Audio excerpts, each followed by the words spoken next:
This is Benny, a cute but dumb-looking black boy. All his classmates get very good marks on their class tests, but his marks are highly predictable. He scores in single digits every freaking time and becomes a laughingstock for his classmates. He thinks he is the dumbest person and tells his mother that he cannot improve as he is dumb. But his mother has another notion. She constantly motivates him, saying he too can achieve great things in life.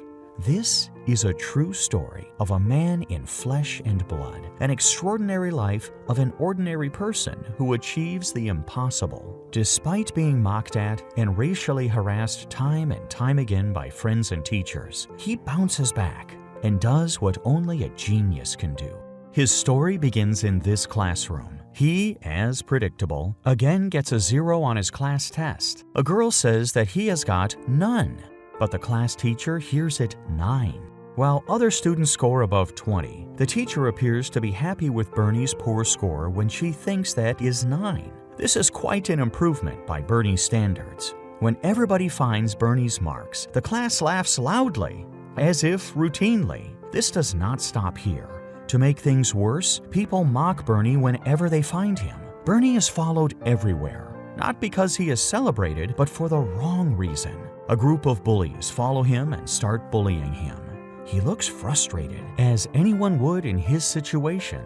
Bernie gets furious and cannot control his rage and punches a boy's face with a lock in his hand, bleeding him out. The principal calls his mom into his office and warns her of the incident. He also shows her Bernie's report card, which is no less worrisome for the young mother. In almost every subject, he fails. These bullying incidents greatly influenced Bernie's confidence and thought process. He repeatedly tells his mom, Sonia, that he is not smart enough, but his mother is a fountain of motivation for him and his elder brother, Curtis. One day, Bernie asks his mother for help in his studies. Sonia dodges the situation by saying that she needs a new reading glass. She finds out that Bernie has a problem with his eyes. He cannot read because he cannot see the small words properly. He gets his glasses, and voila, he starts improving his grades, class tests, and spelling competition. He goes to the church for a Sunday morning sermon. The minister appears to be a great speaker and motivator. He tells a story of a doctor in his speech. Bernie starts to imagine himself as the doctor and resists a pirate. This imagination gives him the key to a wholly different world of learning and growing. He comes back home and tells his mother that he wants to be a doctor. He goes past his disbelief that he is not smart.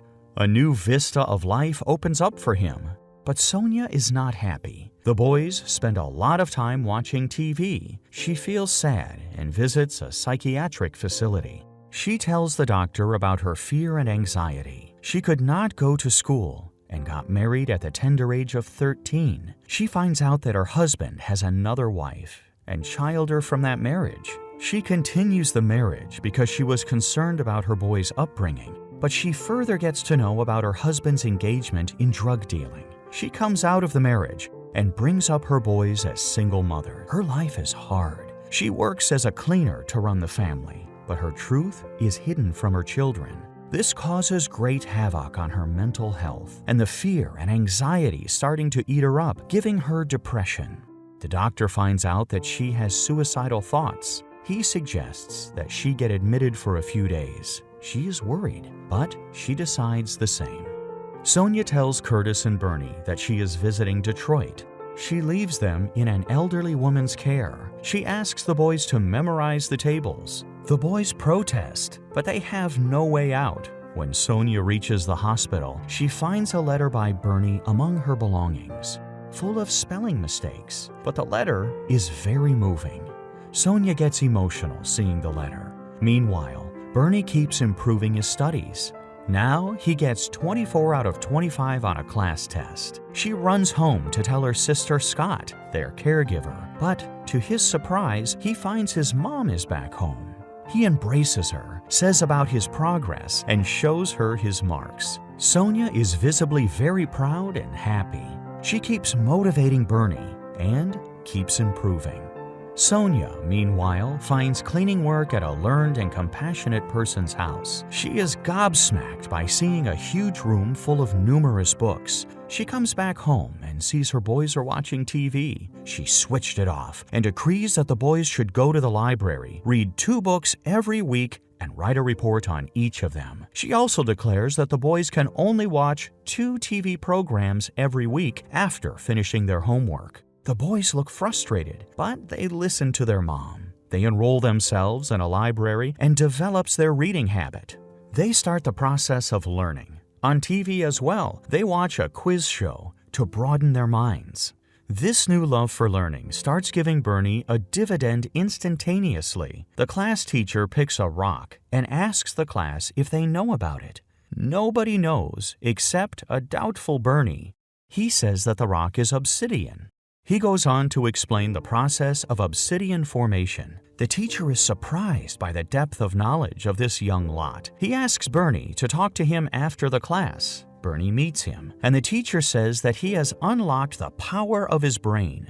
This is quite a statement, especially when it comes from your teacher. Throughout, Bernie does very well in his class. He excels in spelling. He wins the spelling competition in his class, but the class teacher looks unhappy. But she has no way but declares that Bernie is the winner. She comes out to be a racist at the annual award function. The school's principal announces that Bernie is the best student in his overall performance. His mother and brother are in the audience. They look no less proud than Bernie. Bernie collects his certificate, but the racist teacher comes to the mic and says something that shows her deep down racist mentality. She says that the other students should be ashamed because though Bernie is a black student and raised by a poor single mother, they could not achieve more than Bernie. She, unfortunately, could not see Bernie's talent beyond her racist views of life. The incident rattles Bernie's mom. She decides to get Bernie admitted where his talent can be appreciated irrespective of his skin color. She gets him admitted to a school where most of the students are black, if not all. Bernie is bullied there by a student for his shabby old clothes, which do not fit the fashion of his generation. Bernie replies to him in his language, and they become friends. This friend is a fashionista in his fancy clothes and a good hat. This gives Bernie an inferiority complex and a sense of insecurity. He asks for money from his mom for a new dress. His mom does not have much, but she reluctantly gets money and buys Bernie a new pant. Bernie does not like the shabby-looking pant. He argues with his mom. He wants clothes like his fashionista friend, but his mom dislikes that and says that persons with high fashion are void inside. Bernie gets furious during an argument. He takes up a hammer that his mom was using to fix the window and goes to charge at her. His brother comes to the rescue. He gets in the bad company of friends. His fashionista friend takes him to a gang where he buys a knife. During an argument, his friend insults him. Bernie takes the knife and stabs him. For both of their luck, no serious thing happens, as the knife was already broken. Bernie runs in fear from the school. This is a blessing in disguise, as he leaves the toxic and harmful friendship. Besides, he realizes the bad effects of anger, and he learns to control his ill temper. He gets admitted to the famous college Yale on a scholarship. There, he meets his girlfriend, Candy. He is worried about his studies and future. He does not like the lectures and does not feel like attending the classes. He finds it very hard to adjust to Yale life. He tells Candy that he is only good at reading. Candy helps him out. She says that he can study all by himself. He does so, day and night. Among all the subjects, chemistry bothers him the most. He studies so hard that he begins hallucinating like the chemistry professor is writing down the formula for him on the board. His hard work pays off. In the exam, he does very well and decides to become a neurosurgeon. He applies to Johns Hopkins, which is the most renowned institution in the U.S. Johns Hopkins was taking only 2 resident students for neurosurgeon facility. This is cutthroat competition indeed.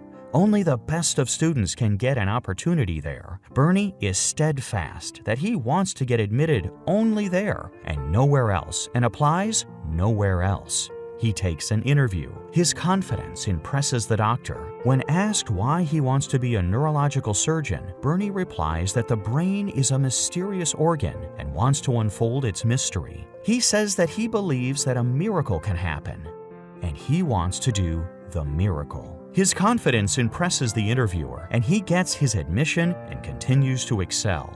At Johns Hopkins, he is not liked by people. A senior doctor tells him that he is not exceptional. He sounds racial and tells Bernie, now Dr. Carson, to do what he is asked to do. He becomes a resident doctor. An emergency case comes, and the patient needs surgery immediately. This is a life and death situation. There is no doctor available to attend to the patient but the resident Dr. Carson. He does not have a license and is not eligible to operate on a patient who is fighting death. But he operates and saves the patient, risking his whole career, which he had dreamed of all his life. He is called by his senior in his office. He is worried that he can be rebuked for his actions, but to his surprise, the senior doctor appreciates what he has done to save a life. The business in his hospital duty goes on like this. A young couple comes to the hospital with their daughter, who has seizures all the time she is awake. The other doctors said that she is half retarded. Dr. Carson says that she needs a hemispherectomy, which would remove an area of the brain which is seizure-prone. This is very risky, as it could paralyze the child, or she could lose her speaking and motor ability. He assures the parent that the child's brain has a remarkable ability to recover. The brain cells take up the functions of the diseased cells and restore neurological function. But this is a gamble. Moreover, he did not do an operation like this before, but he takes up the challenge to cure the child. The night before the operation, he looks anxious. He kneels and prays. Finally, he starts operating on the child in the morning. He operates the child very carefully.